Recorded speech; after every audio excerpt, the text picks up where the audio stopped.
Fibonacci retracement levels are a key tool in technical analysis, helping traders identify potential supply and demand zones before significant price movements in a trending market. However, have you ever noticed how price never moves in a straight line? Instead, it moves in waves, strong impulses followed by pullbacks. When market sentiment is bullish, traders eagerly buy, fueling a strong impulse move in one direction. However, as the price climbs, some start seeing it as overvalued and take profits, while others step in with short positions. This shift often sparks a pullback or retracement before the next move unfolds. On the other side, when market sentiment is bearish and investors lose confidence, they sell aggressively, causing a sharp, impulsive drop.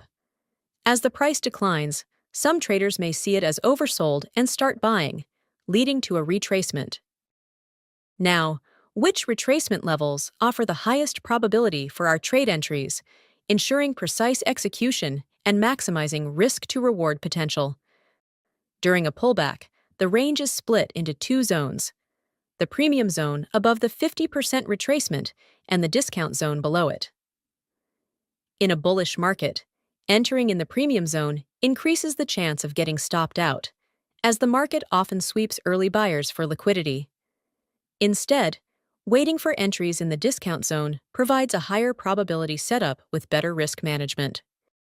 Now that we've covered these levels, let's move on to the advanced stage, where we'll show you how to use Fibonacci levels to identify trade entry opportunities. On 1-hour chart, we can spot a clear downtrend with strong price drops followed by corrections. Analyzing the latest swing, we use the Fibonacci retracement tool from the top to the bottom and set our sell order at the premium zone. If the market pulls back deeply to capture liquidity, this could present a high probability trade entry setup. The first thing you need to consider before making any trading decision is market structure.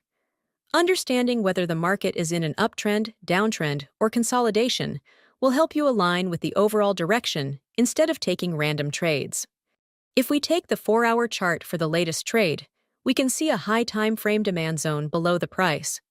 There is still a significant gap before reaching this level, meaning the price has room to continue moving down. Given this setup, looking for short opportunities made sense. If the price had already reacted to a high time frame demand zone, taking a short trade wouldn't be a good idea without proper confirmation. The market could easily reverse direction and disregard lower time frame signals. I hope you understand the importance of market structure and key levels. Now, let's explore a different scenario to clarify this even more. On the 1-hour time frame, we can clearly see an uptrend. This is our most recent strong move, and as long as we remain above this swing low, the trend is still intact. So, if the market pulls back to a discounted level, it could present a solid buying opportunity. But before executing any trade, it's crucial to analyze the higher time frames to capture the bigger market moves. On the 4-hour chart, we can see that price has recently broken above a key resistance level, and price retested it, showing signs of bullish continuation. So, the higher time frame is in the same bullish direction, meaning our trade has a high winning rate. We'll use the Fibo tool to identify our entry at the discount zone, precisely at the 0.618 level, with a stop loss placed below the Fibo levels. You can use your own stop based on your risk tolerance. We're targeting a 1-to-3 risk-to-reward ratio, knowing that trade has a high winning setup.